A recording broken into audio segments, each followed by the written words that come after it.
Hi, I'm here with poet and author Claire Dyer. Hi Claire, thank you for agreeing to talk with me for Wokingham Libraries.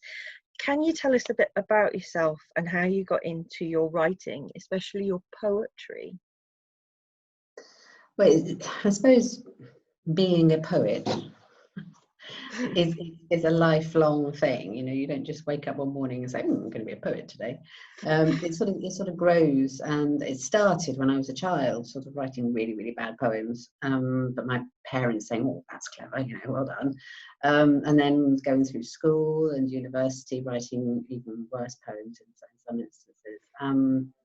And sort of just getting to know who you are as a poet, what you want to write about, what sort of poetry you want to sort of write, and then steeping yourself in different poets' work, different types of poetry, and reading as much as you possibly can of other people's work, hearing other people read. I actually did an MA in poetry as well at the Royal Holloway, University of London. So trying to get to grips with the more sort of technical side of it, and then it sort of grows and becomes rather than a thing that is. Wow. So I've now got to the stage where I've published 2 full collections, which is each one, well, the first one took about 10 years to write, the second one 5, and then I've just shortly to publish another one, which has taken another 5 years to compile. So it's a very organic process then. Very organic, and very, you have to have a lot of patience. And because with most poetry collections, there's sort of the protocol is you send the poems out to be published elsewhere before you compile them into a collection. And so that always takes a lot of time as well. Yeah, I can imagine. So where do you find yourself getting most of your inspirations for your poems from? Is it just from all over the place, or is it from experiences, or just it pops into your head? It's more trying to sort of distill a feeling or an emotion or a memory or an experience. You know, you sort of, something happens, or you remember something, or you feel something, you think, I just want to try and capture this, see if I can sort of hold it in my hands, a bit like a butterfly. And if you sort of squeeze too tight, you'll sort of squeeze the air out of it, and if you don't try hard enough, the thing will fly away. So it's more a sort of trying to capture something for a record. But also I think that poetry is and should be a generous thing, that you say, you know, this is, I've written this, please read into it what you want to read into it. Okay, so it's a lot of opening it for interpretation as well. Yeah, exactly. I mean, because I believe there are no right or wrongs in it. You know, it's just saying this is I present this to you, this is what it means to me, but it, you know, it can mean something else to you, and, you know, please take it and do with it what you will. Fair enough. Because I've heard a lot of poetry is supposed to be read out loud, and obviously when you're reading out loud you put more inflections into things, don't you? So you know, you're, as you said, taking what the reader wants from it comes a lot from how they're reading the words, whether they're reading them out loud or whether they're reading them in their head. But hopefully when they're reading your lovely poems, or, you know, they're getting the emotion you're trying to get across to people and to capture. Yes, but I think that a lot of that's to do with sort of the technical prowess and the things you choose to do, like line endings and word choice and syntax, all make you know, either for a readable experience or something that kind of shuts the reader out. And I think also listening to a poet reading their own work is really helpful, because normally they give you a little sort of introduction to it, to say where it came from, kind of what it's about, and as you say, they will put the inflections in where they intend them to go. Interestingly, I just ran a class on poetry this week for my students, and as a result, after that I sent them clips from Mary Oliver, a very famous American poet, reading her a poem called Wild Geese, and then Tom Hiddleston, the very handsome actor, reading it. And they're just two vastly different experiences. I mean, Tom was so over the top. I mean, beautiful, obviously, but hearing the poet read it was a very, very different and much more authentic experience.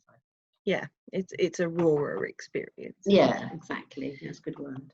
So you mentioned that you teach a class. Now, I believe that's with Wokingham and Bracknell College, and you also help with the Poets Cafe in Reading. Yes. So can you tell us a bit about those and how people can get involved? Yes, of course. With Bracknell and Wokingham College, I've been teaching the creative writing modules there for about 5 years, I think. Obviously, it's slightly different at the moment, and I'm not actively teaching for them, but I'm keeping in touch with some of my students. And I'm not quite sure what's going to happen in September, but I'm sure they will be offering other creative writing classes. So anybody interested should, go online and have a look and see what courses are being offered and go from there. And Poets Cafe, well, that's actually been running in Reading for over 20 years. Wow. Originally set up by poet Susan Utting, and then compared and organised by A.F. Harold for, I think, about 16 years, something like that. And then I kind of took it over on behalf of Reading Stanza, which is the sort of group of poets who belong to the Poetry Society in Reading. And between us, we now, run it. So we book the poets and we put the events on. Obviously, it's slightly different at the moment because we're having the sessions online. So we're Zooming.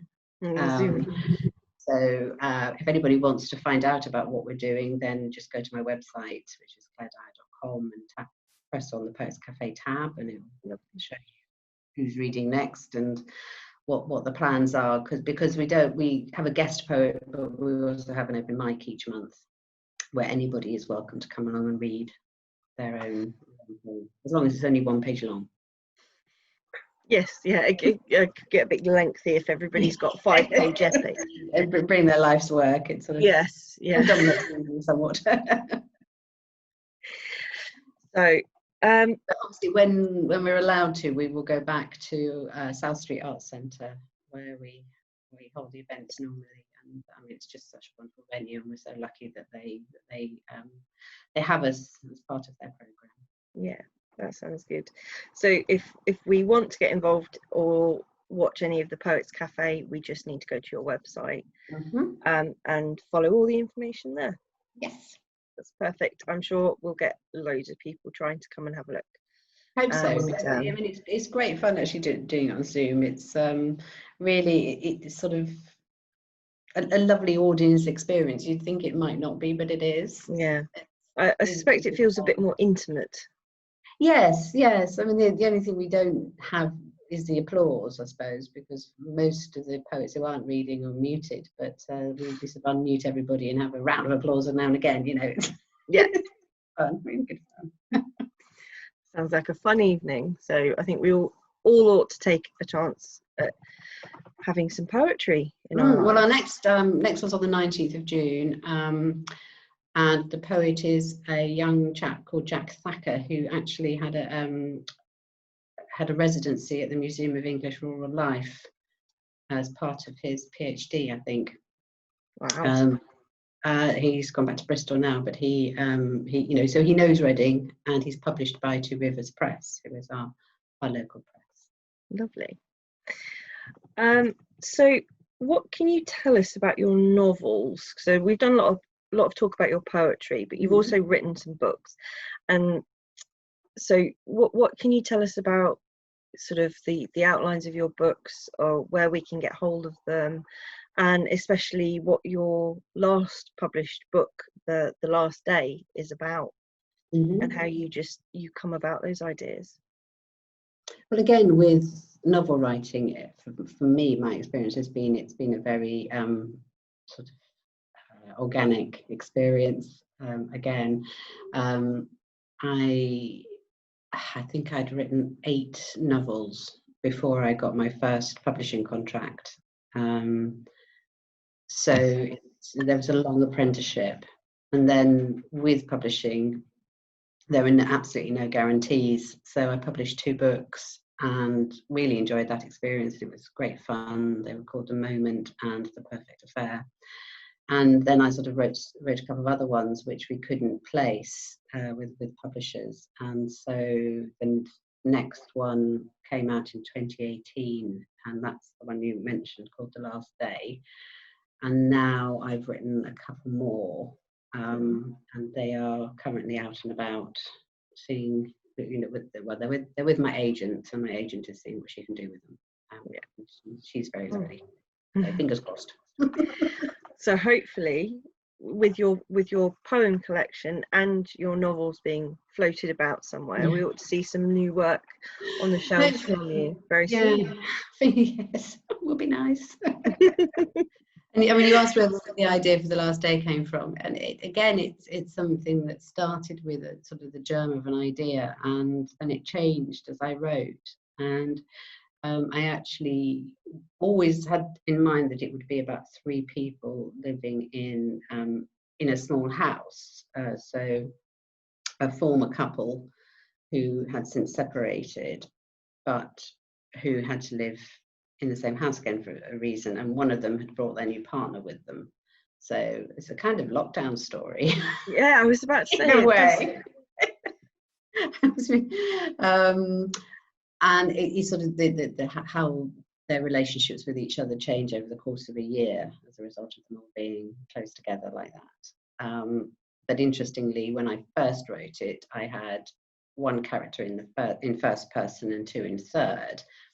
But it actually worked out that one of the third person characters I changed to be a first person, and then the other one back again. So the whole sort of emphasis of the book shifted. Okay. But doing the edits were really mind-blowing, because every pronoun, every verb had to be changed. But it was certainly totally worth it. I'm so glad I did it. Awesome. So we need to check that out particularly. And yeah, I've sort of come to the end of my questions now. Oh, so okay. You know, we've covered your poetry, we've covered the writing class, we've covered the Poets Cafe and your novels, and the fact that hopefully we'll have some new material floating about on our shelves very, very soon, which I think we all need to go out and buy and read. If I could just say that what I've failed to mention, the poetry collection is due to be published by Two Rivers Press, which I'm very excited about. My previous 2 were also published by them, and it's just so wonderful to be part of the press. They produce really, really beautiful books. Yeah, I've seen a couple. They are magnificently done. So yeah, it's all exciting. It's all go by the sound of it for you. Yes, yes, fingers crossed. It's a interesting business to be in, but the main thing is to enjoy writing, enjoy the act of creation, and also it just gets you to meet some absolutely wonderful people. You know, the whole writing community is just such fun to be part of. Yeah, it's really enriched my life in many, many ways. Well, that's wonderful to hear. Thank you, Claire, for taking the time out of your day to talk to me. Pleasure. And fingers crossed, those new novels will be picked up very, very soon. Thank you. All right, bye for now. Bye-bye.